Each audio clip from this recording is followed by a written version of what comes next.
and welcome to Low Pass Filter. This is an inaugural installment of a show about the nature of this thing that we call music and how it functions in people's lives, how it's contextualized by society, and why we find certain music meaningful.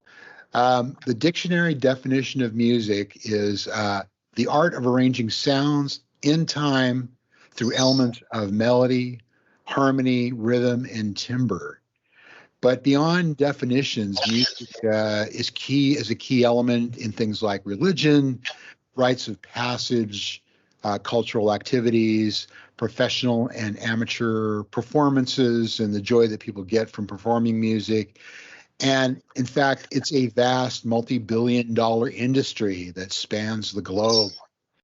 But why? Well, why is it like that? And why are these 12 notes that in the Western scale of music anyway, why are they so powerful?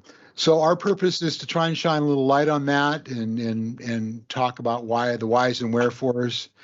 My name is Mateo Noche, and joining me is Low Pass Filter's co-host, Bandon Wayne. Welcome, Bandon. Hey, Matt. What's up? This is it. This is what's happening right here. I think the best way to start off is just to tell for the folks that are listening and watching to this is just a brief explanation of who we are and why we're here and why we're doing this. So why don't we start off with you? Okay. Well, I guess I'm here because you bestowed the honor upon me to hang out and do this with you. I have basically been obsessed with music my entire life. Started working in the record store 26 years ago, and I believe collecting records in kind of a bona fide way about 30 years ago. And I've been in bands and made music, and ultimately I'm just a very avid listener of music. And lately I've been doing an online stream, a radio show stream on Mixcloud, and so all I like to do is talk about music. So well, we'll definitely link to that and in the description so people can check that cool out. Nice. And for my part, I have like you have been a collector of music for a very long time. I over and above just sitting in front of the record player with my headphones on, I've been involved in public radio and television for at least 20 years, probably more. I hosted radio shows and am a musician. I worked as a recording engineer for a number of years, and just really, I feel like I'm someone who's really affected by music. I feel it. In a way, I'm not sure everybody else does, but maybe they do, and I just know. Yeah, it's hard to tell. Yeah, it's hard to be in other people's heads, but I'm all about it. So that's one of the reasons I put up the idea of doing this. Indeed. So for today's show, for the very first show of Low Pass Filter, I propose that we talk about our very first musical memories, the very first things that you can remember hearing and that affected you and me in some way. Yeah. So why don't you kick it off and talk about a couple of things that you remember your earliest memories of music? All right. Well, it's a little hard to remember your consciousness at anywhere from birth to 4 or 5 years old. But I definitely have a strong sense of being conscious of my awareness of music that was being played around me and how exciting it felt. So my grandfather was a musician, and there was always some jazz, particularly Dixieland music around. But my earliest years until I was about 4 and a half were just my mother and I. And so she's really the one who was introducing me to certain things that maybe because of the way she perceived and related to the music had an effect on me being interested in it. I'm not really sure, but it was kind of a mix of the natural organic awareness of what I was hearing, but also the fact that she was a musician herself. She played flute. And so I think there was some level of her kind of pointing out the actual musicality in what she loved and what we listened to together. So yeah, basically the stuff my mother loved makes up my earliest musical memories, and then has carried out throughout my life. I still very much enjoy all of that stuff. So what's the very first song that you can think back and remember hearing and that still sticks with you? Yeah, like I said, it's a little bit fuzzy, but I think Dave Brubeck's Take 5 is the most crystal clear. I feel like I've been listening to that my whole life. That's a good one to listen to. Yeah. She understood the kind of experimentalism of the use of different time signatures in the material on that album. And so she was pointing that out to me. But there's also just such strong melodies throughout that record that really kind of becomes something you almost know by heart. It has that has such a mysterious quality to it, I think, is what always struck me. Yeah. Well, a lot of the music I love the sort of mystifying aspect to it. I mean, just obviously, Take 5, and another song from that record that was really, really kind of heavy was Blue Rondo a la Turk. Uh-huh. And then, of course, my grandfather being a drummer, I was always keyed into drums, and Joe Morello on that album has such a unique feel, and his ability to really define those unique time signatures with such kind of force and authority was really impactful as well. Yeah. Well, for me, that song, Take 5, before I even knew what a Dave Brubeck quartet was, it was a theme song for a late night radio show in the LA area. And I can remember just sort of cracking open the radio just a tiny bit so I could hear it and no one would know that I was taken up and listening to it. But right. I just remember that song coming out of the night, and just I really associate it with that kind of nighttime, late night sort of feel. That's cool. Yeah. Which has a lot of that Brubeck is like that. And I was lucky enough to see Dave Brubeck long past, that period. But when his son, Chris, was in the band, and all the people were different except for him, but he was still really enchanting and just a really wonderful player. And seemed like a really nice man too, so. I know he came to HSU, to the Van Duzer. Uh-huh. Was it that performance, or you'd seen him before that? No, this was actually quite a long time before that. Okay. I saw him at the Ambassador Auditorium in Pasadena, which is it's owned by a church group, and it's supposed to be one of the most acoustically perfect halls in the world. And that's amazing.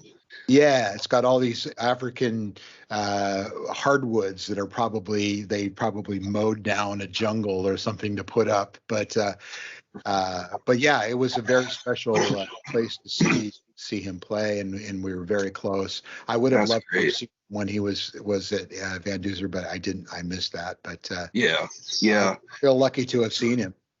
regretfully, I wasn't able to attend that. Yeah.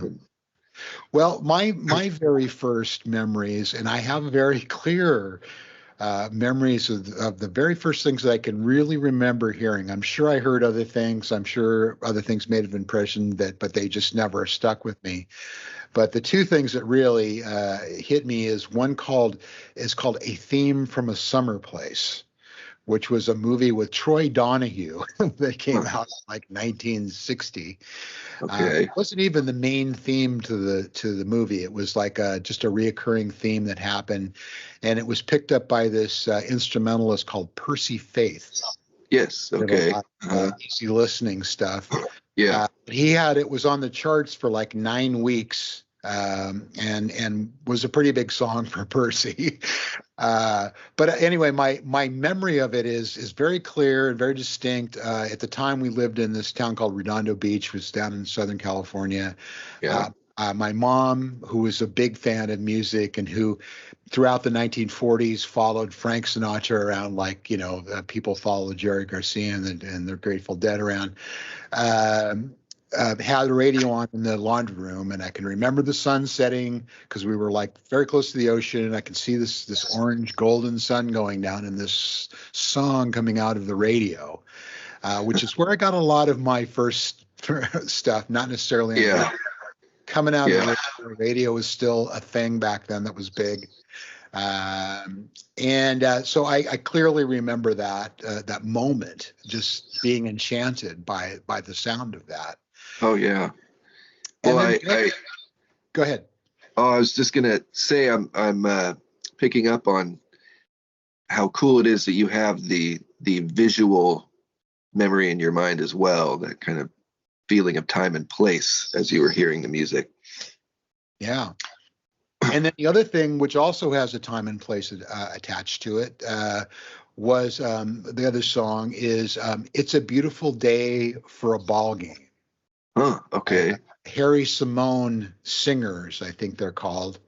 I tried to find out about who wrote this and who did this, but there's very little on the internet about it. Although I should mention that if you're watching this, you can hear all these songs. We're going to post our Spotify playlist, so you can listen along as we talk about these songs.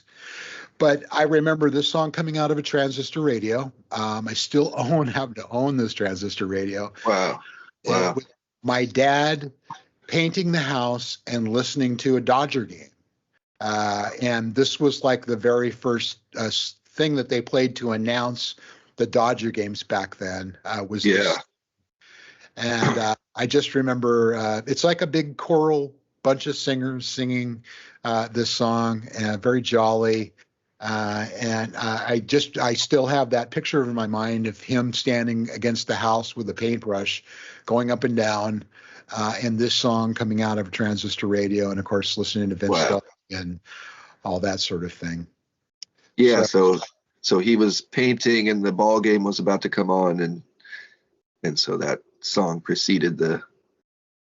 And that happened a lot because my dad loved to paint. He loved to paint the house, and every house we ever lived in, he would paint. And he would always have the ball game on while he was doing it. They have to do something. But anyway, those are the two that are the very, very first things that I can remember. Yeah, I wonder if my dad would know that song. He's he grew up the same way. He grew up listening to music on a transistor radio, or maybe the family had a radio in the living room or something. He grew up in Redwood City.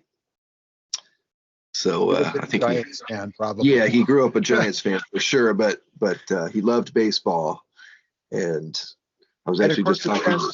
The transistor radio, we could do a whole thing on that because that was like the iPhone of the 50s. Oh yeah. That was not so much from my generation, but yeah. It was a way that way introduced people to a multitude of different kinds of music that they never would have heard, just like an iPhone or a computer is doing today for people. Yeah, indeed. Yeah, my dad, I was just telling my friend a little bit ago that my dad has always been a radio listener, and this house I'm in now happens to have a built-in radio into the wall from the 1950s. Wow. It doesn't work now, but in the 90s when my dad was living in this house, he had that thing on all the time. It was still working, and he would always have it tuned into either talk radio or a baseball game or something like that. Yeah, I always say, and ad nauseum to people that radio may be old magic, but it's still magic. It can still bring things to people. So I'm still involved in it because I believe in the fact that you can get free entertainment essentially, without having to pay a monthly subscription to something. And all you need is airspace and some electric frequency. 9-volt battery. And that's all you need. So what came next then? What was the next things that really? So I mean, there was the Dave Brubeck, and I think kind of at that same time was the Bowling and Ron Paul stuff, which was Claude Bowling and Jean-Pierre Ron Paul, and I think they were a flute and piano duo. Yes.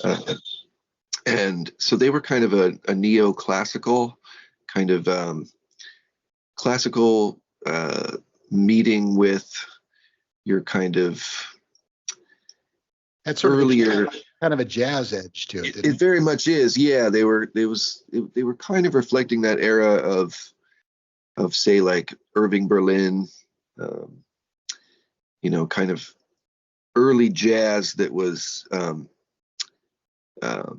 in the maybe more metropolitan scene and developing with some of that classical and traditional songwriting from around the turn of the century, maybe a little bit later than that. So they were kind of doing a neo version of that in a way in the 60s, perhaps. So that was playing a lot, and my mom really loved it, and particularly the artwork style that they used on their record covers just left an indelible image in my brain. And she also loved, I believe I put in my playlist, she loved the Firebird Suite by Stravinsky. Yes. Yes. And, she wasn't listening to a lot of classical music. There could have been some other stuff, but that one in particular really struck a chord with her. So that was all kind of maybe bundled into that very early consciousness about music I was hearing. So then I'd say the next step would probably be the Stevie Wonder. She just loved him. Yeah. And, I listed some songs from that kind of mid 70s period where he was becoming funky. But I think I also put in My Sherry and More, perhaps. Yeah. And I think it was another one actually in that. There was I was made to love her. Yeah, that's it. Yep. Okay, yeah. So she was particularly fond of that stuff. Uh-huh. And kind of that romantic after the little Stevie Wonder period. Yeah. She really loved that sort of transitional period, and kind of liked his sense of love and romance. And then from that next kind of most recognized era of Stevie Wonder, the song You Are the Sunshine of My Life was really big. She just loved that. And I can't remember ever not being fond of that stuff. What a wonderful period for him, where those 4 albums, Talking Book, Songs in the Key of Life, Inner Visions. Yeah. Where he basically he played all the instruments. He played the drums, he played the bass, he played the guitar. He did have some backup singers and stuff. Basically, it was all him. And it was just all incredibly funky, just wonderful parts that he was putting out there. I mean, just a flowering of a Yeah. musician and a writer, and just wonderful. Incredibly so. Yeah. Almost kind of like Prince before Prince, like, Right. that he was this self-contained tour de force of creating music. Um, what was his primary keyboard? Did he play synclavier or? Yeah, he played clavier. He played all sorts of Yeah, yeah, Abrahams, and he got all of these keyboards before anybody else, and programmed them himself. Which for someone who wow. is blind is Yeah, amazing. Or maybe it wasn't. Just someone who's owned a lot of synthesizers myself. Just looking at them, it can be intimidating, and yeah, let alone trying to come up with sounds and stuff on them. And maybe it's an advantage to just use your ears yeah. to come up with this stuff. But just a quick diversion. I don't know if we'll leave this in or not, but I'll tell you anyway. But I actually worked with Stevie Wonder. Oh my goodness. Sort of indirectly. Okay. Back in the early 80s, when I worked for this recording studio called City Recorders, which was in Gower Gulch in Hollywood. We did a project with the battery, the bass player and the drummer from the Little Stevie Wonder band, whose names escape me at the moment because it's been a very long time. Yeah. But and so they were doing a project, and Stevie came in and did harmonic. I think it was just harmonica parts, but he may have also done some vocal stuff too. I don't remember exactly. Wow. And of course, at the time, I was on the lowest end of the food chain. I was a second engineer. Your job is to set up microphones and set up the tapes, to align the machines. At the time, you had to align. Yeah. 24 track machines, and we had Dolby A that had to be aligned too, and then get out of the way and keep your mouth shut and just become a Yeah. wall, which is what they impressed upon us. But I just remember watching him lay down harmonica solos, and just like would do something and say, okay, we're going to punch this note, right? Yeah, right. Yeah. So when I get to this note, you just punch this note, right? And so he would tell you. I mean, it was just amazing to watch him do that. And the other thing I remember about the session is that it had been a really hot day. Our studio was down in the bottom part, or what used to be Columbia Pictures screening rooms. So it was under the ground, and we had one of those freight elevators that go, up out of the sidewalk that we used to get stuff down to our level. And we had that open because it was so hot. Our AC had broken down. We had that open to get some sort of ventilation in the studio. And some crazy guy with these greasy notebooks jumped down and into the session and went running into the studio, and had to be escorted Wow. off the premises. But anyway, it was a fantastic chance to observe Steve working. He was funny as hell and just a super, super nice guy. But I'll remember that whole thing till I die. Yeah, that's amazing. I have to say, just seeing him play harmonica in person, that would blow me away. He has such a distinct sound. When he plays harmonica, you always know it's him if you hear, because he would lend his harmonica playing to other people's tracks. Yeah. Notably Shaka Khan on I Feel For You, and I think perhaps I don't know if I can think of another great example, but you hear it every so often in some songs, and this stuff is all first take. Maybe he would maybe fix a line or two or a note or two here or there, but it just came out of it, and it was all brilliant. So so fun stuff. I feel particularly attached to Stevie Wonder, especially in that era. So That's there really was cool. just things, the era that you're talking about, you know, just some of it was, much of it was like soundtrack of your life, and what was on the radio at the time, and you couldn't escape Yeah. it. Would you want to? You know, so Yeah. I love that stuff. So yeah, really great. Well, we're going to take a brief break right now, and we'll be right back.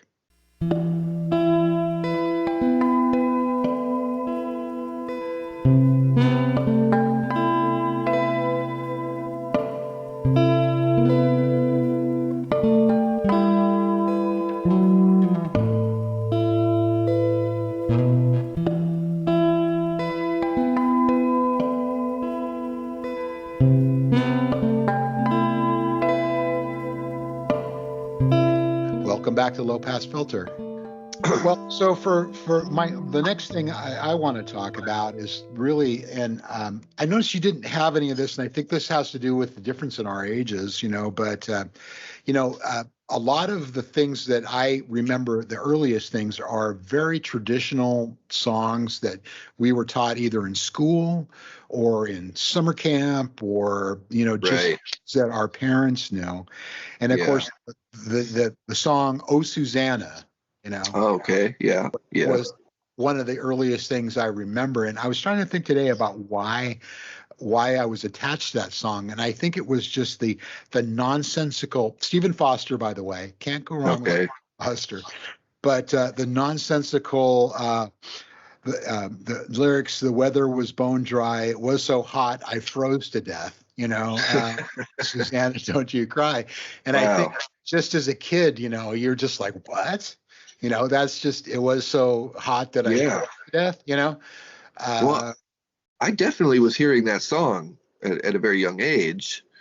I don't think I ever processed any of the lyrics besides just, "Oh, Susanna, don't you cry for me." yeah. And then the other stuff was like Peter, Paul, and Mary.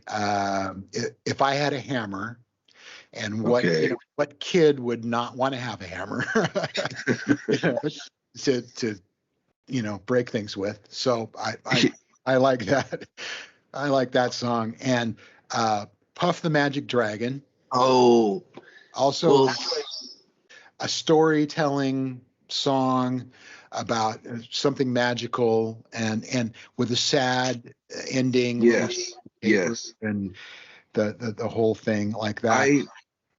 I kind of am taken aback that you brought that up. That was something I don't think I would have been able to jog in my recollection. But yes, "Puff the Magic Dragon" was a very meaningful song to me as a little kid, and my dad did play that and sing that.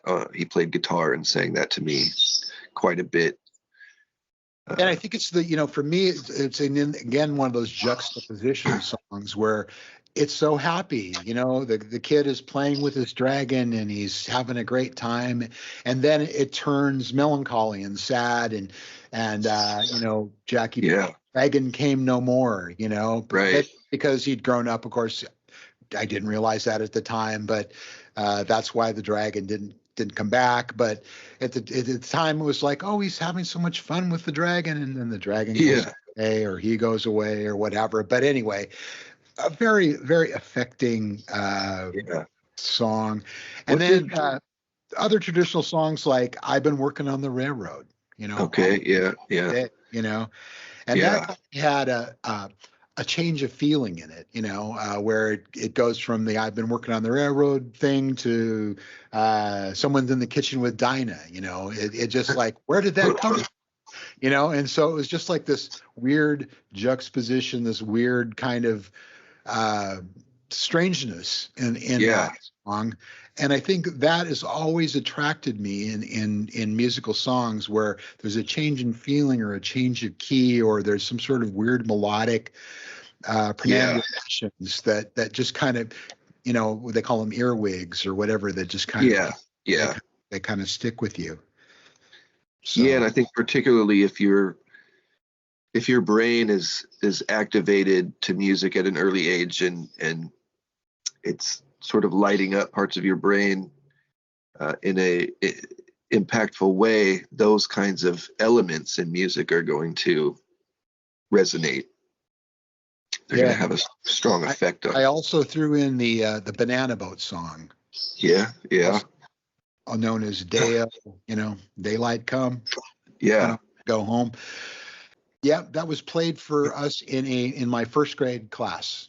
The teacher was a big folk music person, played a lot of folk type musics for us. Yeah. And that one stuck with me over the years. Well, and it's a great album, by the way. That whole record is pretty damn amazing. Indeed. There's like this ocarina solo on one of the songs that just like, it's just like mind blowing for me anyway. Just like, wow, how did they do that with a clay pipe that has 4 holes in it, right? Oh my gosh, right. Yeah. Yeah, it's funny that you mentioned that, because my partner Megan, I don't know, a few months ago, she created a Pandora playlist, and she started with the Coconut song, Lime and the Coconut by Harry Nilsson. Yeah. But one of the first relative matches was Harry Belafonte with the Banana Boat song, and there's, in the rotation of that playlist, there's a few other songs that come up, and I can't remember what they're called, but they're all. Well, there's Jamaican Farewell. That was a hit for him. Okay. But there's so many. Really, every song on that particular record is just, they're monsters. They're all just good. And just so exuberant, and just so. They also feel kind of raw and sophisticated at the same time.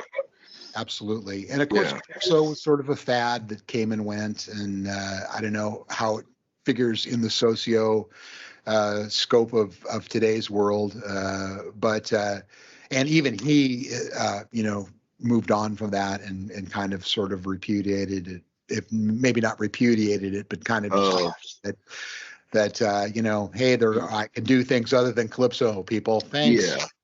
I hear what you're saying, because I don't know if exploitation would be the best term, but there was kind of that stuff like that was kind of a fad amongst the folk that didn't live in those places. Or probably a topic for another show, but there was a at that time, I think people were interested in the exotic. Right? We're interested in, and I think radio reflected that. Radio and entertainment, interest in Spanish music, and there was a time when you actually got foreign language, songs. I think of like Dominica. I don't know if you know that song, which was sung by a nun, French nun, look it up.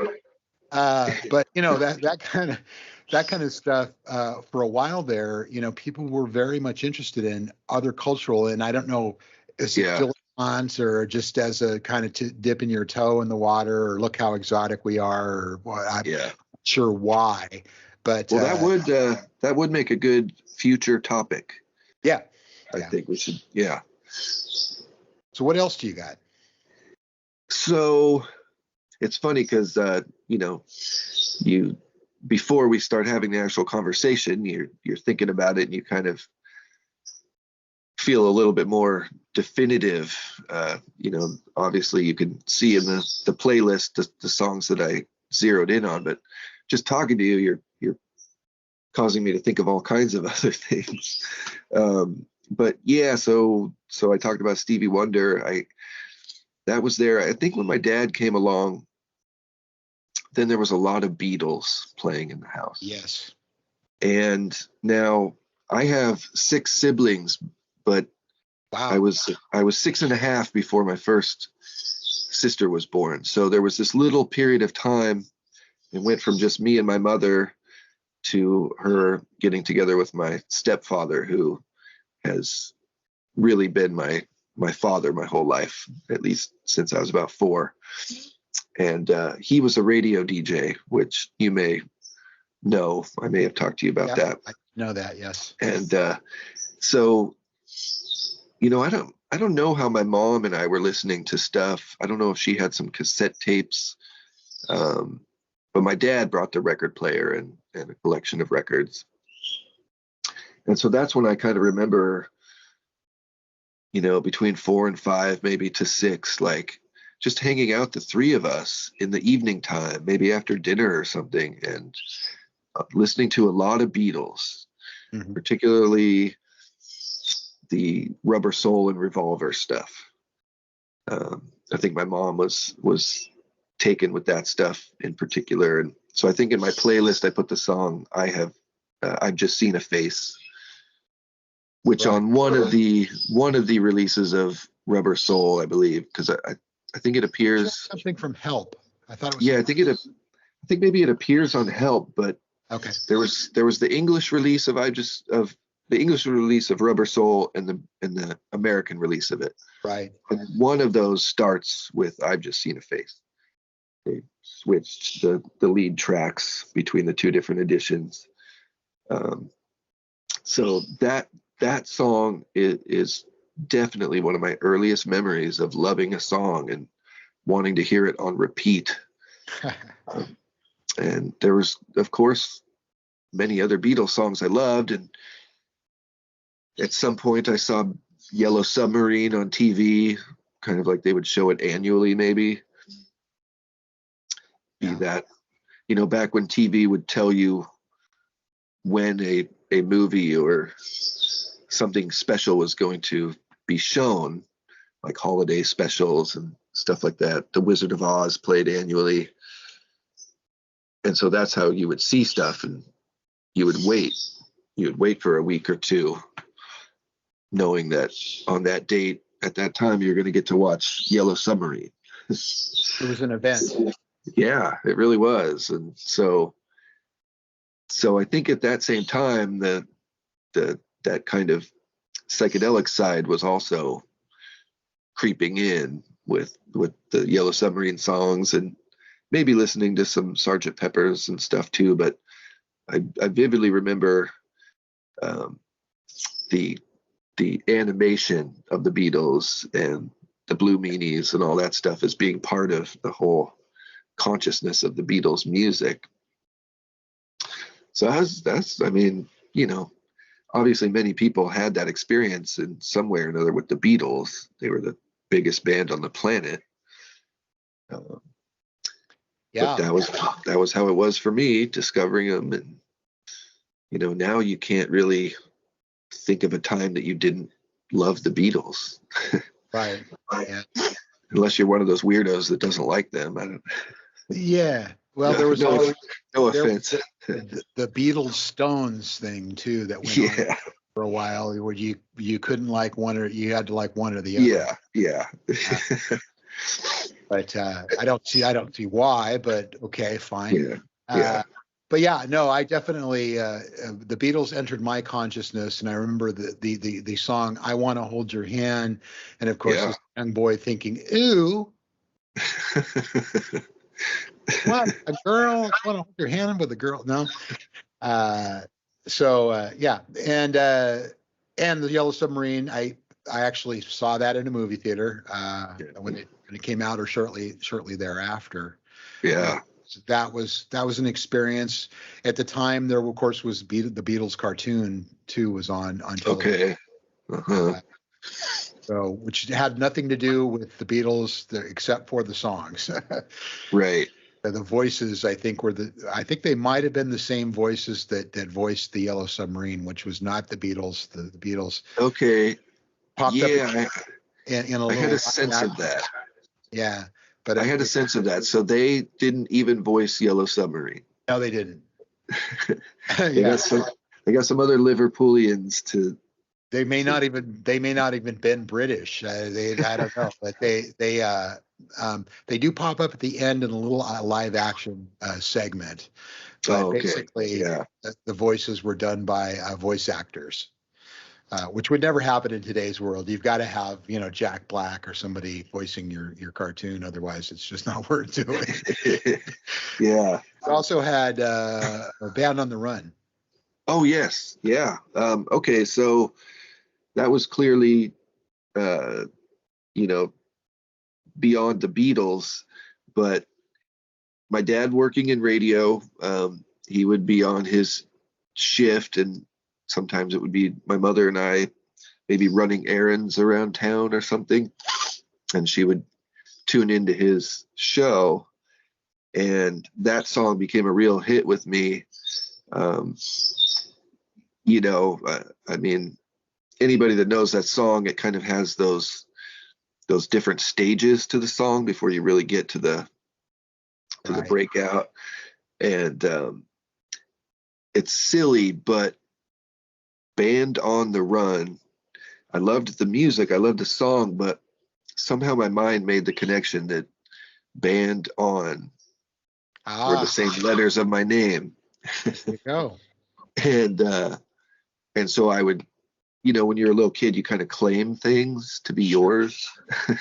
So Yeah. whenever that song would come on, I would basically declare, that's my song. My Yeah. song is on right now. He wrote that for you. That record meant a lot to me too. The whole record, it still Yeah, does really. But yeah, I basically wore out my LP copy of that record, just I listening believe it. over and over and over again. And I remember feeling cheated that the song "Hill on Wheels" was not on Oh, okay. the American version of that record, and I was like, how can I get a hold of this? I Is didn't it know, but interesting? Did you know that song from the 45 single? I just knew it from the radio.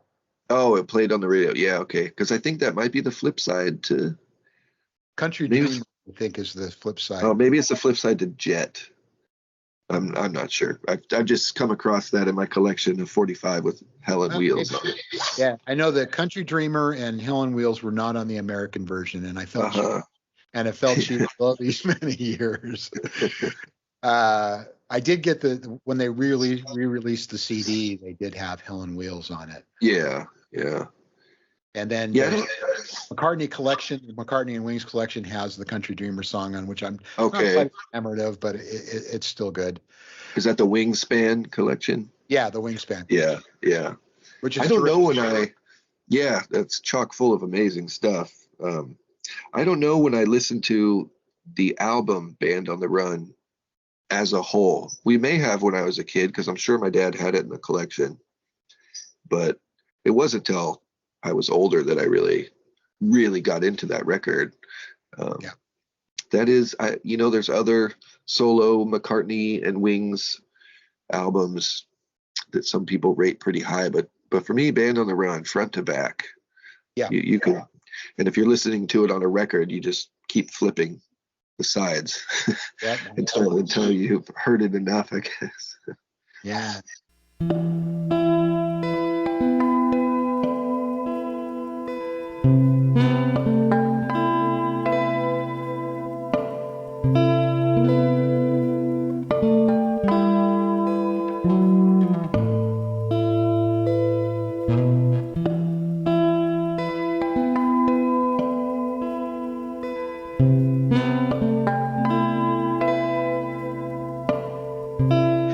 Well, you mentioned records. I just wanted to throw in that this is just kind of a fun little thing. Is I put in the William Tell overture, Okay. my which was, I think, might have been the Lone Rangers theme song, Yeah. Okay. Lone Ranger television show way back in the Jurassic period. Yeah. What I recall most about it is that my mother had the 45 of that, and we had a little record player, and I just loved either speeding it up with my finger so it went like 3 times as fast as it was supposed to, or playing it on 16, which if you've Wow. know what Yeah. so like Oh yeah.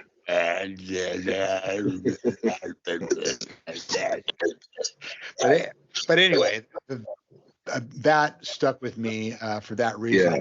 Time I hear that piece of music, I just remember manipulating, and maybe the first time that I ever thought about manipulating music in one way or another. Interesting. Yeah. That's or even cool. knew that it was possible to do. Not that it took a lot of imagination to do that, but it was still fun for a That kid. that predated you. That was the precursor to you getting into all the backwards masking messages That's right. during your Turn satanic rock years. Yeah. Well, the last couple of things I have is um, TV music, right? So, theme songs. There's many great theme songs out there. You can think of like Gilligan's Island or whatever. Oh yeah. Oh yeah. But the one that I remember the earliest is the theme from his show from the Perry Mason television show, Okay. which is a very serious, scary a piece of symphonic R&B. It's been described, and it Wow. affected me so much that it frightened me. And so when it would come on television, my parents would be watching it. I would have to run. I would have to run and hide and close my ears because it Wow. actually scared the living snot out of me, Wow. basically. Wow. And I mean, to me, it's a testament of the way music can affect, the way it affects me. I can't really say the way it affects other people, but certain pieces of music and it just like drill right into you. Yeah. Yeah. Yeah. I mean, there are songs that today, for various reasons, I can't listen to because of the context of the song, Yeah. or I do listen to them, I'm brought to tears by them, and I just Wow. feel them so deeply. Yeah. And that was the first song that I can remember physically feeling so deeply that it That's actually amazing. made me to run away. That's cute.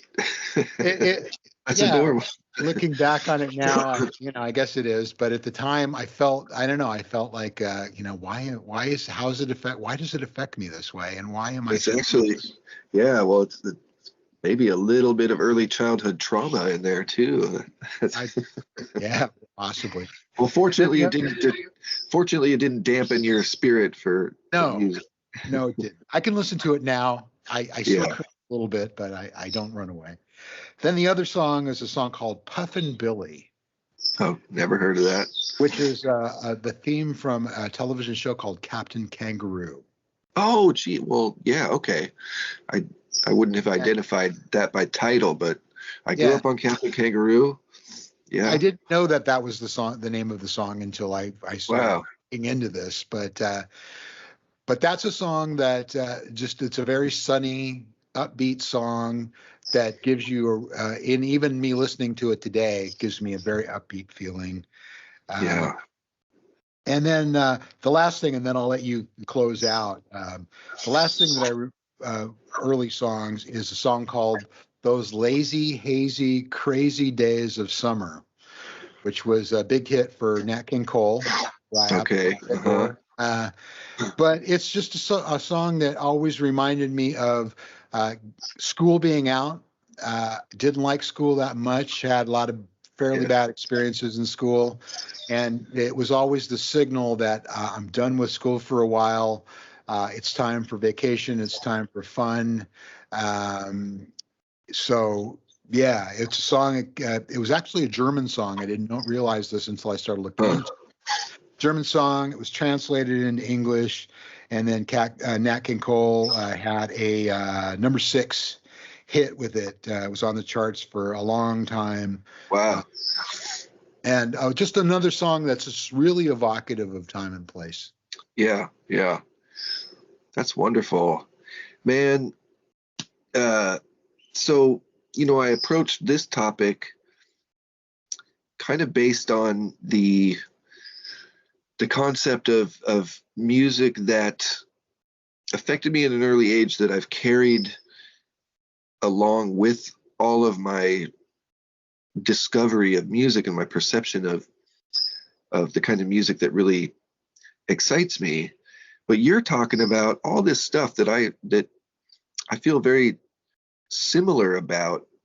I just wasn't able to kind of take my mind to that place. So not to dive back into that, but just talking about TV show themes, folk songs, I those definitely had that impact on me too. I maybe just was so kind of unconscious about that stuff entering into my sense of loving music.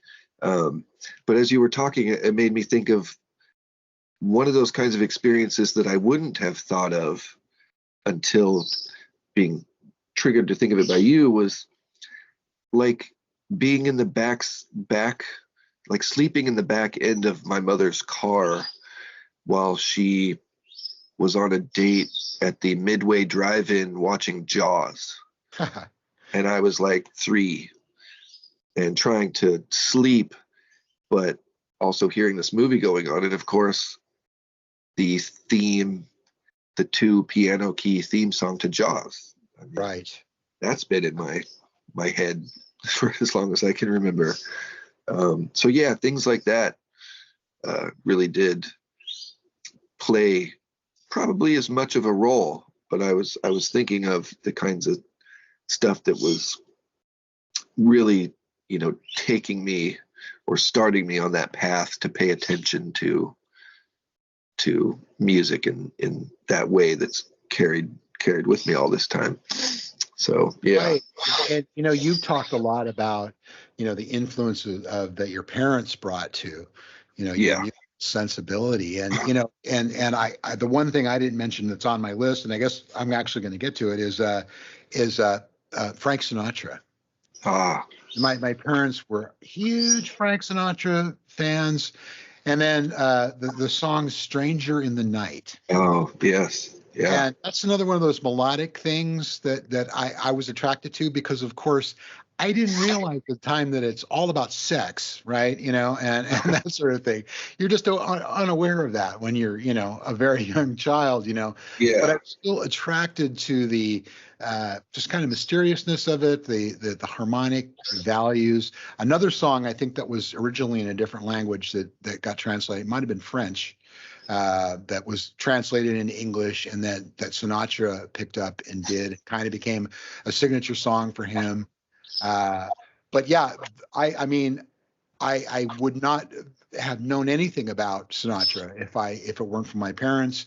Yeah. Driving in the back of the car with them listening to, on the radio, of course, Sinatra songs and a variety of other things. But yeah, you do inherit a lot of this stuff from where you grow up, and what your parents are doing, and what they're listening to, and it kind of imprints on you, I think. Yeah. Yeah.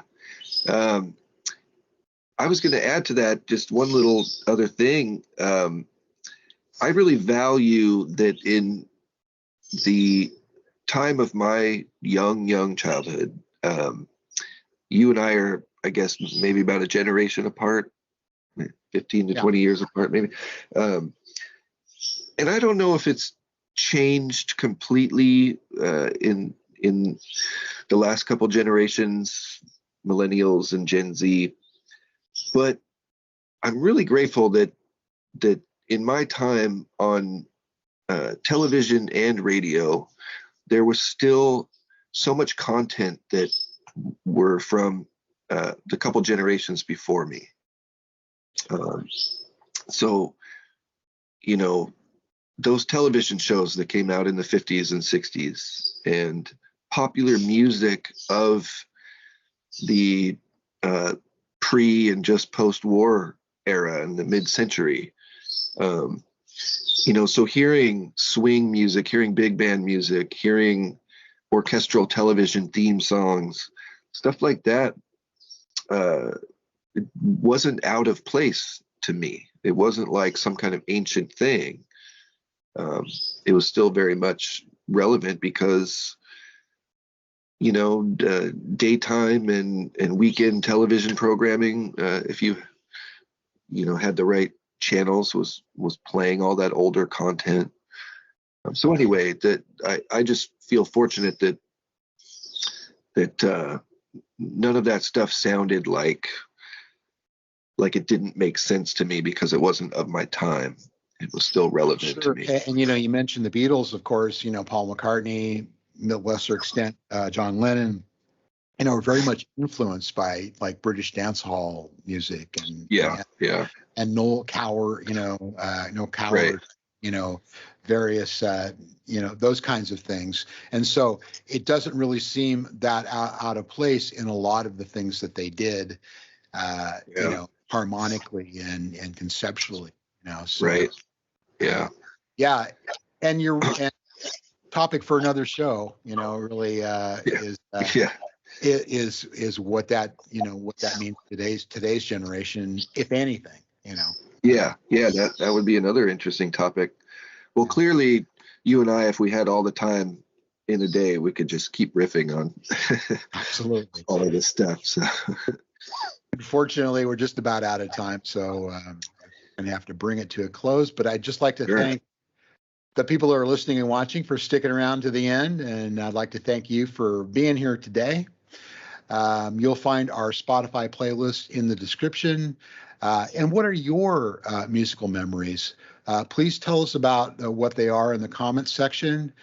You can also use the comments to make suggestions for further future shows. Yeah. But hopefully, this is going to be an ongoing thing, and we'll be back doing this again. But until next time, we'll see you on. Thanks for being here for Low Pass Filter for Bandon and Bandon. Thanks for being here, man. My pleasure. Thanks for having me.